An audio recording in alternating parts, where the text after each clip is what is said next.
സുഗമോദേവി സീരിയലിൻ്റെ ഏറ്റവും പുതിയ പ്രൊമോ റിവ്യൂയിലേക്ക് എല്ലാ കൂട്ടുകാർക്കും സ്വാഗതം. വഴിയരികിൽ ഉണ്ടായ അപകടത്തെ തുടർന്ന് നന്ദനും ദേവികയും ആദ്യം ഒന്ന് പരിഭ്രമിക്കുന്നുവെങ്കിലും പ്രഭാവതി തക്ക സമയത്ത് ഇടപെടുകയും പ്രഭാവതിയുടെ ഐഡിയ കാരണം ആ പ്രശ്നം നിസ്സാരമായിട്ട് സോൾവ് ചെയ്യുന്നു. അതിൻ്റെ ഭാഗമായി ആ അമ്മയെ ചന്ദ്രോത്ത് വീട്ടിലേക്ക് കൊണ്ടുവന്ന് താമസിപ്പിക്കുന്നുണ്ട്. എന്നാൽ രജനിക്ക് അത് അത്രയ്ക്കങ്ങോട്ട് ഇഷ്ടപ്പെടുന്നില്ല. കാരണം വന്ന അമ്മയാണെങ്കിൽ ദേവികയെ പുകഴ്ത്തി പറയുന്നത് കേട്ടിട്ട് രജനിക്ക് ശരിക്കും പറഞ്ഞാൽ കലി അടക്കാനാകുന്നില്ല. രജനിയുടെ ദേഷ്യം കണ്ടിട്ട് എല്ലാ വീട്ടിലെയും മക്കൾ ഇതുപോലൊക്കെ തന്നെ ആയിരിക്കും അല്ലേ മേഡമെന്ന് അമ്മയും ചോദിക്കുന്നു. അതേസമയം നമ്മുടെ സിദ്ധു പറയുന്നു, പ്രഫയുടെ തീരുമാനം എനിക്ക് ആദ്യം ഇഷ്ടപ്പെട്ടില്ല, പക്ഷേ ആ അമ്മയുടെ വർത്തമാനം കേട്ടപ്പോൾ അവരിവിടെ വന്ന് താമസിക്കാൻ യോഗ്യമാണെന്ന് തോന്നി. കുറച്ച് ദിവസത്തിന് ശേഷം ഓൾഡ് ഏജ് ഹോമിലെങ്ങാനും മാറ്റാം, അവരുടെ ആരോഗ്യം ഒന്ന് ശരിയാകട്ടെ എന്ന് നന്ദനോട് പറയുന്നു. അങ്ങനെ നന്ദനും ദേവിയെയും കൂടി സത്യപ്രതിജ്ഞയ്ക്ക് ശേഷം വീട്ടിലേക്ക് പോയി അമ്മയും അച്ഛനെയും കാണാനായിട്ട് പോകുന്നുണ്ട്. ആ സമയത്ത് ഭാർഗവി രജനിയെ കാണാനും ശാരികയോടും രാധികയോടും മാധവനോടും ഇലക്ഷൻ സമയത്ത് താൻ നിയന്ത്രണം വിട്ട് പറഞ്ഞു പോയ കാര്യങ്ങളെ മാപ്പ് പറയാനും വന്നിരിക്കുന്നുണ്ടായിരുന്നു. രാധികയും മാധവനും ഭാർഗവി പറഞ്ഞതിനെക്കുറിച്ച് മനസ്സിൽ പോലും വെച്ചിട്ടില്ല എന്ന് പറയുമ്പോൾ ശാരികയാണെങ്കിൽ മനസ്സിലുള്ളത് ഉള്ളതുപോലെ തന്നെ പറയുന്നു. ആൻറ്റി എന്തായാലും ഇലക്ഷൻ സമയത്ത് പറഞ്ഞ വാക്കുകളും ഈ വീട്ടിൻ്റെ മുമ്പിൽ വന്ന് ചേച്ചി മത്സരിക്കാൻ പാടില്ലെന്ന് പറഞ്ഞ് പൊട്ടിത്തെറിച്ചതൊക്കെ ഞാനങ്ങനെ മറന്നിട്ടില്ല. അതേസമയം മാധവനും രാധികയും അവളെ വിലക്കുന്നെങ്കിലും മോൾ പറഞ്ഞോട്ടെ, അവൾ പറയുന്നതിൽ കാര്യമില്ലെന്ന് ഭാർഗവി പറയുന്നു. അങ്ങനെ തെറ്റ് തിരുത്താൻ വന്ന ഭാർഗവിയോട് ശാരിക ക്ഷമിക്കുന്നു. മാത്രമല്ല ദേവികയും കൂട്ടി അങ്ങോട്ടേക്ക് ചെല്ലുമ്പം ദേവികയാണെങ്കിൽ ആദ്യം ഒന്ന് ഭയപ്പെടുത്തുന്നു. അത് കണ്ട് ഭാർഗവി ആകെ വിഷമിക്കുന്നു.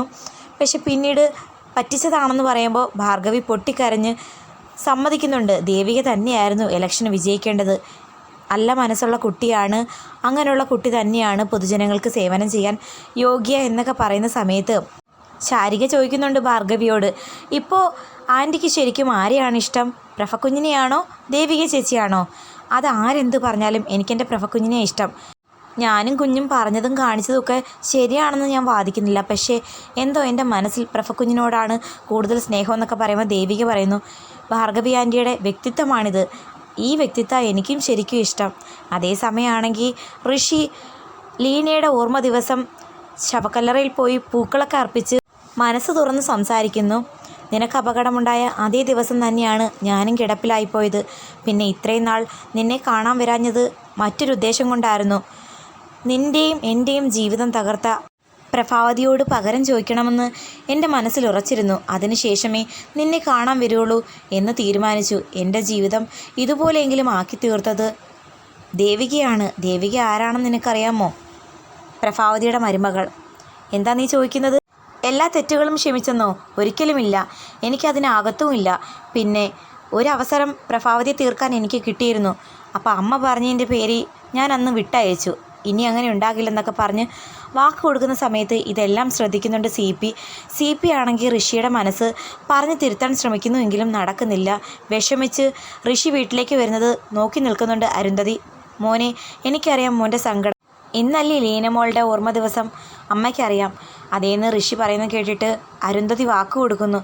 എനിക്കറിയാം മോന് സമാധാനവും സന്തോഷവും കിട്ടണമെങ്കിൽ പ്രഭാവതി മോനോട് ചെയ്ത ക്രൂരതയ്ക്ക് പകരം വീട്ടണം, അതല്ലേ മോൻ ആഗ്രഹിക്കുന്നേ? അതേന്ന് ഋഷി പറയുമ്പോൾ അരുന്ധതി വാക്ക് കൊടുക്കുന്നുണ്ട്. പ്രഭാവതിയെ തകർക്കാതെ ഇനി അമ്മ ഒരടി പിന്നോട്ടില്ലെന്നും അധികം താമസിക്കാതെ പ്രഭാവതിയുടെ കാര്യത്തിൽ ഞാനൊരു തീരുമാനം ഉണ്ടാക്കുമെന്നും. നമ്മുടെ രജനിയും ഗിരീഷും ഒക്കെ ഇലക്ഷൻ പ്രചരണവും റിസൾട്ടും ഒക്കെ വന്നതിന് ശേഷം സ്വന്തം വീട്ടിലേക്ക് ചെല്ലുന്നുണ്ട്. രജനിയുടെ കുറച്ച് നാൾ കൊണ്ടുള്ള പ്രവൃത്തി ശരിക്കും പറഞ്ഞാൽ ഗിരീഷിനും അത്രയ്ക്കങ്ങോട്ട് ഇഷ്ടപ്പെടുന്നില്ലായിരുന്നു. മറുത്തൊന്നും പറയാൻ പറ്റാത്ത അവസ്ഥയായതുകൊണ്ട് ഒന്നും വിലക്കിയില്ലെന്നേ ഉള്ളൂ. എന്നാൽ തൻ്റെ ഉറ്റ സുഹൃത്തിന് ഒരു അത്യാവശ്യമുണ്ടെന്നും ആരെങ്കിലും ഇടപെട്ടിരുന്നെങ്കിൽ സഹായിക്കാൻ പറ്റുമായിരുന്നു എന്നൊക്കെ ഗിരീഷ് പറയുന്നത് കേട്ടിട്ട് എന്തിനാ മറ്റുള്ളവരുടെ സഹായം ചോദിക്കുന്നേ? ദേവികയോട് പറഞ്ഞാൽ പോരെ, ദേവിക ഇന്നൊരു MLA അല്ലേ, അവൾ വിചാരിച്ചാൽ നടക്കാത്ത ഒരു കാര്യമില്ലെന്നൊക്കെ പറയുന്നത് കേട്ടിട്ട് ഗിരീഷ് ആണെങ്കിൽ രജനിയോട് പൊട്ടിത്തെറിക്കുന്നു.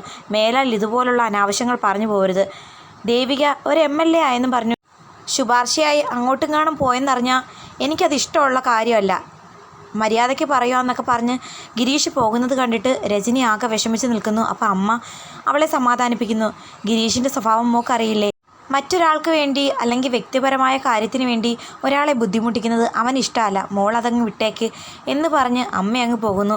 അതേസമയം തന്നെ ചന്ദ്രോത്ത് വീട്ടിൽ ദേവിക എന്ന പുതിയ MLAക്ക് സിദ്ധാർത്ഥൻ എന്ന പഴയ MLA പല കാര്യങ്ങളും പറഞ്ഞ് മനസ്സിലാക്കി കൊടുക്കുന്നു. അതേസമയം ദേവികയെ വിളിച്ചുകൊണ്ട് പ്രഭാവതി അങ്ങോട്ടേക്ക് വരുമ്പോഴത്തേക്കും അടുക്കള ജോലി, വീട്ടുകാര്യങ്ങൾ എന്ന് പറഞ്ഞ് ഇടയ്ക്കിടയ്ക്ക് വന്ന് ദേവികയെ ശല്യപ്പെടുത്താൻ പാടില്ലെന്നും മേലാൽ ദേവികയെ ശല്യപ്പെടുത്താൻ ഇങ്ങോട്ടേക്ക് വന്നു പോകരുത് എന്നൊക്കെ സിദ്ധു ആണെങ്കിൽ ചൂടാവുന്നത് കേട്ട് ശരിക്കും പറഞ്ഞാൽ പ്രഭാവതി ആകെ ഷോക്കാകുന്നു.